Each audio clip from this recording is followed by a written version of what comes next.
So, what's fridging exactly? I mean, this term keeps coming up. Oh, you're fridging this character, and it's meant as an insult. It's meant to be kind of an insider insult to comic writing. But is it used too much? Like, I mean, is every kind of bad thing that could ever happen to a character fridging? Let's talk about it.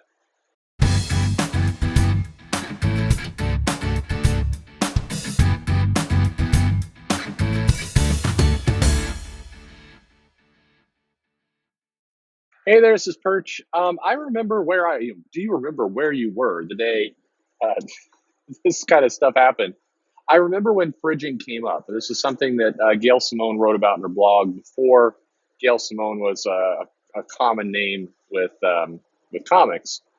Uh, this was a kind of a it was an insult to character moments. If I remember, I think it was Ron Mars who did that Kyle Green Lantern issue where his girlfriend is basically stuffed in a fridge and you murdered and in the fridge.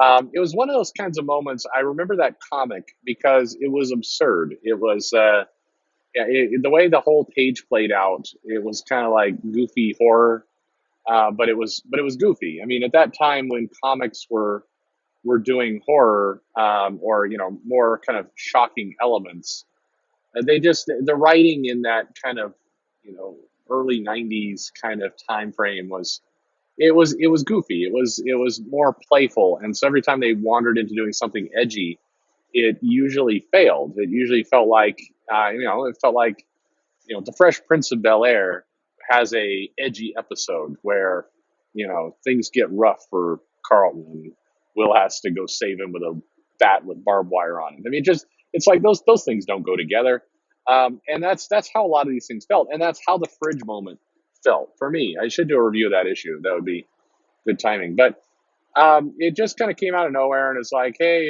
here's a girlfriend, and we're gonna kill her and stuff her in a fridge, and that's gonna motivate kind of the hero to do something kind of more dramatic and really up the stakes of their battle.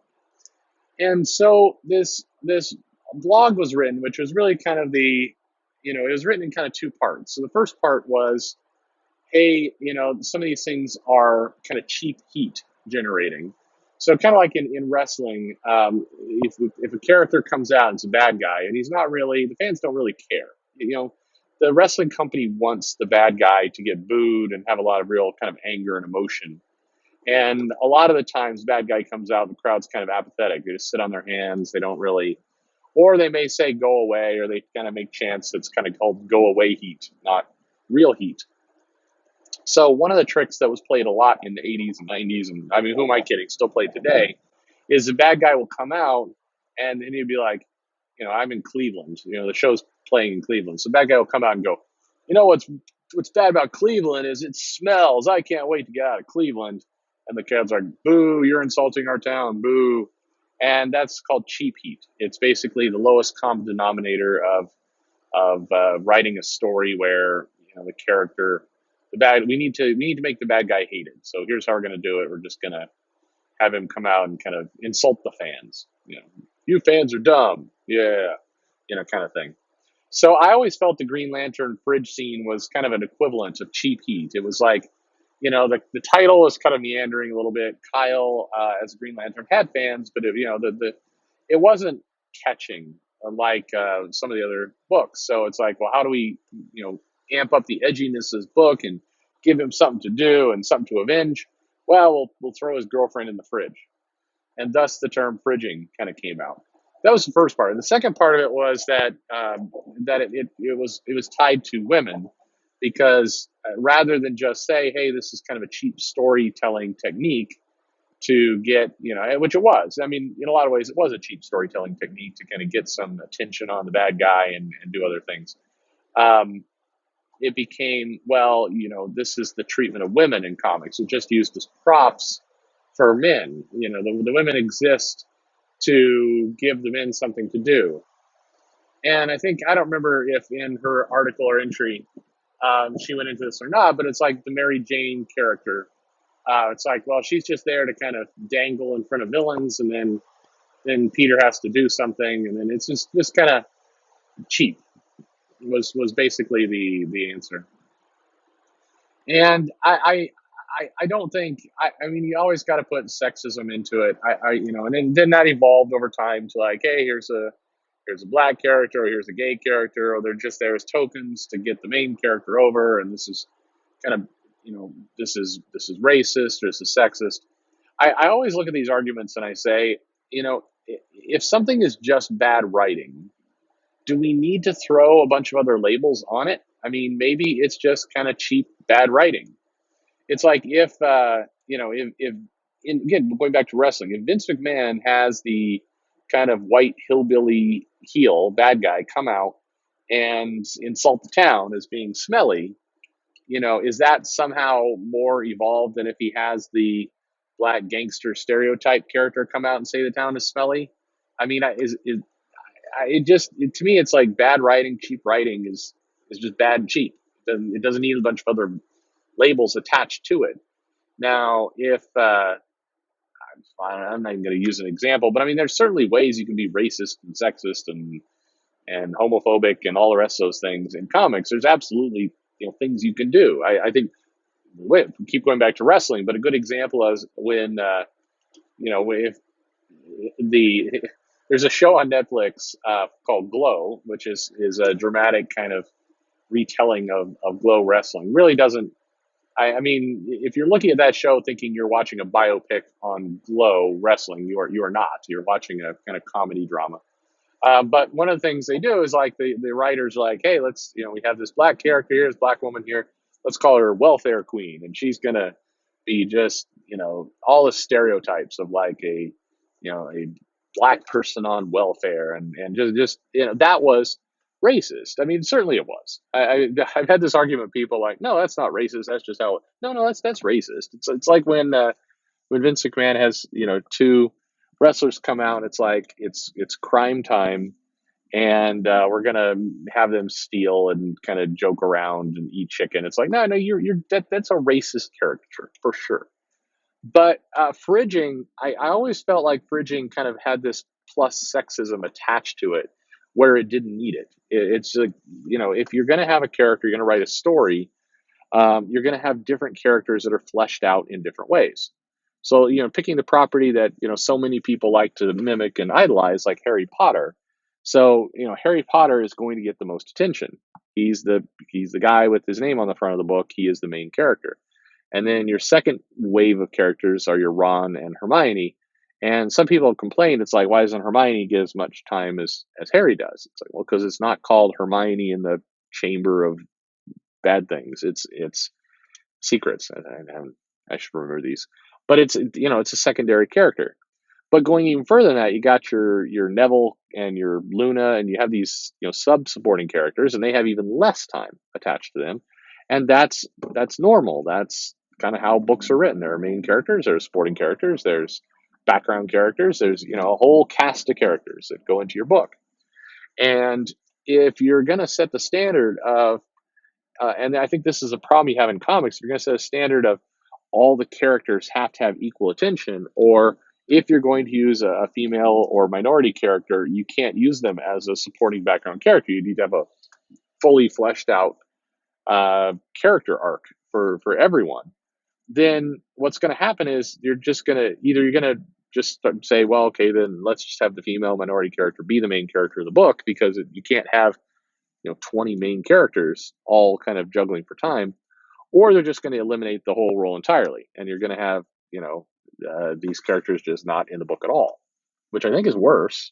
And I think where fridging is concerned, it really got into the weeds um, of sexism, where it's just fundamentally bad writing.